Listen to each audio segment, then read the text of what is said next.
Shalom à tous, Baruch Hashem, on a le souhait de reprendre donc notre coaching un peu sur la vie de couple, comment apprendre à fonctionner avec sa femme sous le regard de la Torah, Bat Hashem. Donc le Rav nous dit que un message très important par rapport à l'étude qu'on est en train de faire, c'est que plusieurs tzadikim de la génération, ils ont dit sur le livre qu'on est en train d'étudier pour apprendre à vivre en Shalom Bayit, quand ils ont vu ce livre-là, que celui qui étudierait ce livre-là, et que chaque mois il reviendrait sur ce livre pour bien comprendre ce qui est marqué et accomplir ce qui est marqué là-bas, et bien qu'il peut être garanti que grâce à lui, par le travail qu'il est en train de faire, il va annuler sur lui et sur tous les gens de sa famille toutes sortes de mauvais décrets que Dieu nous en préserve, toutes sortes de malheurs, de maladies, de morts, etc., qui auraient pu s'abattre dans le Ham Israël par le mérite de ce qu'il est en train de faire et sur sa maison, Chas Shalom, par le mérite du travail de Shalom Bayit. Pourquoi? Parce qu'en réalité, ils nous ont expliqué comme ça que la plupart de tous les malheurs qu'il y a dans le monde, comme les accidents, les attentats, des maladies graves que Dieu nous en préserve, tout ça, ça provient énormément à cause de la tsara, de la détresse dans laquelle se trouvent les femmes du Ham Israël et qui pleurent énormément. Il y a beaucoup de femmes du Ham Israël que Dieu nous en préserve, qui pleurent et que ça dans le ciel, ça élève un jugement terrible sur le Ham Israël et sur le monde entier qui dépend du Ham Israël. Et de là, on peut apprendre dans l'autre sens. Il y a une notion connue que nos sages de Mor Béni nous ont enseigné, que Akadosh Baruch Hu, dans sa conduite dans le bien, sa conduite est beaucoup plus grande et beaucoup plus forte que la conduite qu'il peut y avoir dans la punition.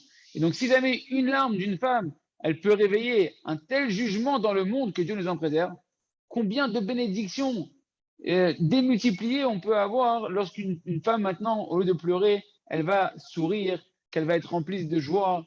C'est évident que tout mari qui méritera de vivre comme ça avec sa femme dans la paix et de réjouir sa femme, donc il va attirer sur lui un flux de bénédictions infinies, B'ezrat Hashem, sur lui, sur toute sa famille et sur tout l'âme Israël. En plus, on sait que nos sages de Mor Béni ont dit qu'un homme qui va honorer sa femme, tout celui qui va honorer sa femme, il va mériter de s'enrichir. C'est une loi métaphysique que nos sages nous ont enseignée, que Rav Nachman enseigne dans l'Écouté Moran également. Quand c'est marqué également, faites attention à honorer vos femmes, parce que la bracha, la bénédiction, elle se trouve dans la maison d'un homme que pour le mérite de l'honneur qu'il va donner à sa femme. En fonction de comment tu vas honorer ta femme, que tu vas réjouir ta femme, il y a une loi métaphysique que tu attires la bénédiction dans ton foyer, matériel et pas que matériel, parce que c'est évident que nos sages de Mor Béni, leur intention lorsqu'ils ont parlé d'une bénédiction, ils n'ont pas parlé que d'une bénédiction matérielle. C'est pas que la richesse, c'est toutes les brachot, toutes les bénédictions matérielles et spirituelles qui puissent exister, qui vont venir sur un homme par le mérite qui s'efforce de réjouir sa femme, tellement c'est important dans le ciel, la paix qui commence avant tout dans le foyer entre un homme et une femme. Maintenant, ici, c'est quelque chose de très très important, de comprendre que ce qu'on est en train d'étudier, ce qu'on est en train de voir chacun de son côté, ça demande énormément de chazara, c'est-à-dire de devoir revoir les notions qu'on va apprendre. Pourquoi? Parce que le mauvais penchant, le Yetzer Hara, il est extrêmement fort dans ce sujet-là. Rabbi Nachman, il dit dans un endroit dans les écrits de Rabbi Nachman que le Yetzer Hara, il passe sa journée entière à essayer de détruire l'entente conjugale entre un homme et sa femme.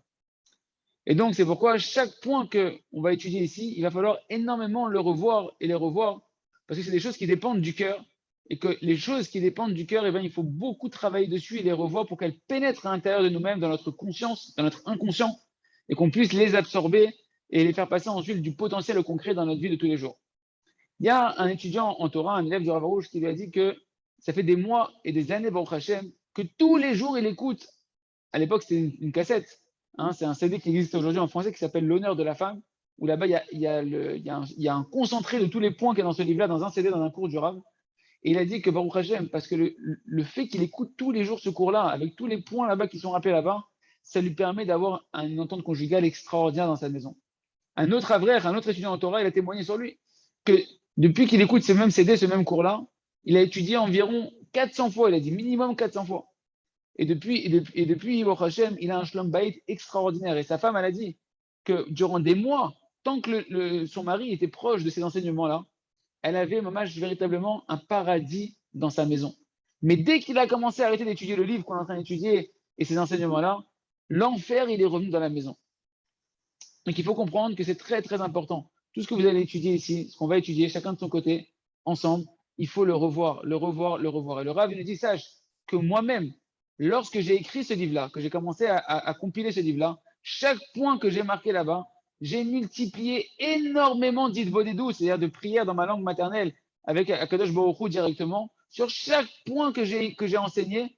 Des fois, j'ai même mis des mois entiers, des mois tous les jours, des heures à prier dessus jusqu'à pouvoir acquérir ce que je vous ai enseigné dans ce livre-là. Et jusqu'à aujourd'hui, le Rav dit que bien que aujourd'hui, Baruch Hashem, il y a déjà peut-être 12, 13 ans, 15 ans qu'il a écrit ce livre, 15 ans, bien que ça fait déjà que j'ai le Shalom Bayit, j'ai une vraie entente conjugale dans ma maison, et bien jusqu'à aujourd'hui, je prie encore un peu tous les jours pour stabiliser mon Shalom Bayit, mon entente conjugale, et en particulier sur le point qu'on va apprendre ensemble de ne faire aucun reproche à sa femme, même par erreur. C'est pourquoi, hein, il dit le Rav, celui qui a déjà il des doutes, qui a déjà l'habitude de parler tous les jours 1 heure avec Hachem dans sa langue maternelle, pour lui c'est très bien. Parce que en même temps que tu étudies le livre, en même temps que tu vas écouter les cours, que tu vas étudier le livre, tu vas pouvoir prier dans ton heure d'Idbon des doutes sur chaque point que tu vas travailler pour l'assimiler parfaitement. Et après, une fois que tu l'auras assimilé, tu pourras faire des petites prières tous les jours pour te rappeler des petites piqûres de rappel pour pouvoir te rappeler ces points fondamentaux qui te permettent de gagner ton shalom bayit, ton entente conjugale. Et donc le Rav dit c'est pourquoi une personne, elle doit, si une personne n'a pas encore l'heure d'Idbon des doutes, à plus forte raison, si elle n'a pas l'heure d'Idbon des doutes, combien elle doit tous les mois finir ce livre-là et revoir ce livre. Tous les mois, tous les mois. Pourquoi? Pour que ces notions-là, elles restent constamment proches de lui, et comme ça, il puisse les accomplir et avoir l'entente conjugale. Une autre notion importante à voir, qu'on verra aujourd'hui, c'est que le Rav nous dit que ce livre-là, ce n'est pas un livre simplement de conseils. Ce qu'on va étudier ensemble, ce n'est pas que des conseils. Ce n'est pas que des conseils pour avoir une paix conjugale à la maison et avoir une vie tranquille avec sa femme. Mais véritablement, ici, dans ces enseignements, on va voir des clés pour se réparer soi-même totalement, faire ce qu'on appelle son tikkun, faire sa mission sur Terre. Qu'un mari, il puisse arriver à faire sa mission sur Terre. Ici, il y a un mode d'emploi parfait pour arriver à la réparation d'un homme parfaitement dans tout ce qu'il doit réparer sur Terre. Pourquoi? Parce que toute la réparation d'un homme, elle va tourner, elle va graviter autour de son shalom bayit. Toute la providence d'Hachem, elle va s'habiller essentiellement dans sa relation qu'il va avoir avec sa femme. Parce que c'est que lorsqu'un homme il va avoir le shalom bayit, c'est qu'à travers le shalom bayit, à travers comment ça se passe avec sa femme, que, comme on l'a dit déjà, tu auras un véritable curseur, un véritable baromètre de ton niveau véritable où tu en es avec Hachem, combien tu donnes du plaisir à Kadosh Baruch Hu, ça va se transparaître à travers ta femme, et comme ça tu pourras savoir où tu en es, puisque ta femme, comme on apprendra, c'est un miroir qui te reflète où tu en es véritablement. Maintenant, il pourra savoir qu'est-ce qu'il a réussi à réparer, qu'est-ce qu'il n'a pas encore réussi à réparer, qu'est-ce qu'il doit s'améliorer, sur quoi il doit s'accentuer, etc., en fonction de l'entente conjugale qu'il va avoir, comme on l'expliquera en long et large dans le livre Bezat Hashem. Et dans ce livre-là, il y a un mode d'emploi parfait pour savoir détecter les problèmes qu'on doit réparer chez nous et comment les réparer Bezat Hashem. En particulier, le Rav me dit surtout qu'un homme, on a appris déjà ensemble qu'un homme, il vient ici pour réparer et acquérir dans cette vie sur Terre, essentiellement, la émouna à la foi et l'humilité. Or, la qualité de l'humilité et de la foi, c'est impossible de l'acquérir véritablement sans avoir la paix conjugale véritable avec sa femme. Parce que le Rav nous dit c'est quelque chose, mamash, d'impossible qu'un homme il puisse avoir shalom bayit, une paix conjugale véritable, s'il n'a pas au moins un petit peu à l'intérieur de lui de foi et d'humilité. Et qu'après, un homme, il va devoir, une fois qu'il a, même s'il a, au moins, s'il a un peu ça, il va devoir la travailler, l'approfondir tous les jours sans cesse, cette humilité, cette foi-là, jusqu'à l'acquérir parfaitement. Et à ce moment-là, il pourra avoir une entente conjugale parfaite lorsque sa foi et son humilité, elles se seront affermies.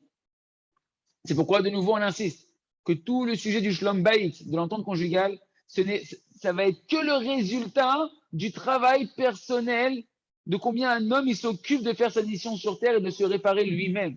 Et c'est ça tout le but de l'enseignement qu'on est en train de voir ici, c'est de donner à l'homme des moyens, des outils pour arriver à sa réparation parfaite sur terre, à faire sa mission parfaitement. On conclura donc ce chapitre avec le but pour lequel on est venu sur terre, c'est marqué dans l'écouté Moharan, dans la deuxième partie d'écouter Moharan, l'enseignement 37. Rabbeinu Akadosh nous dit, sache que le grand principe, pourquoi on est venu sur terre, que le but essentiel, c'est uniquement de servir Akadosh Baruch Hu, d'aller dans les chemins d'Akadosh Baruch Hu, afin de connaître Hachem, afin de connaître le Créateur, béni soit-il. Que c'est ça le but de tous les buts, c'est ça sa volonté Hachem, qu'on connaisse Akadosh Baruch Hu. Et un homme, il ne doit pas avoir une autre intention dans son service divin, si ce n'est que de pouvoir satisfaire Akadosh Baruch Hu et de faire la volonté du Créateur. Or, mes amis, de pouvoir connaître Hachem, de pouvoir faire la volonté d'Akadosh Baruch Hu, eh ben ça, cette notion-là, elle n'est possible uniquement lorsque tu vas traverser les épreuves que tu vas avoir avec ta femme dans ton Shalom Bayit. Est-ce qu'à travers ta femme, tu vas voir Hachem? Est-ce qu'à travers ta femme, tu vas entendre Hachem? Est-ce qu'à travers ta femme, tu vas accepter de voir ton vrai niveau spirituel et travailler véritablement sur ce qu'Hachem il attend de toi et qui te pointe du doigt à travers ta femme? C'est ce qu'on va apprendre dans ce séfer-là, Bat Hachem. Si c'est comme ça, on a compris que le but essentiel de ton passage sur Terre, eh ben, il ne peut s'acquérir que par l'entente conjugale.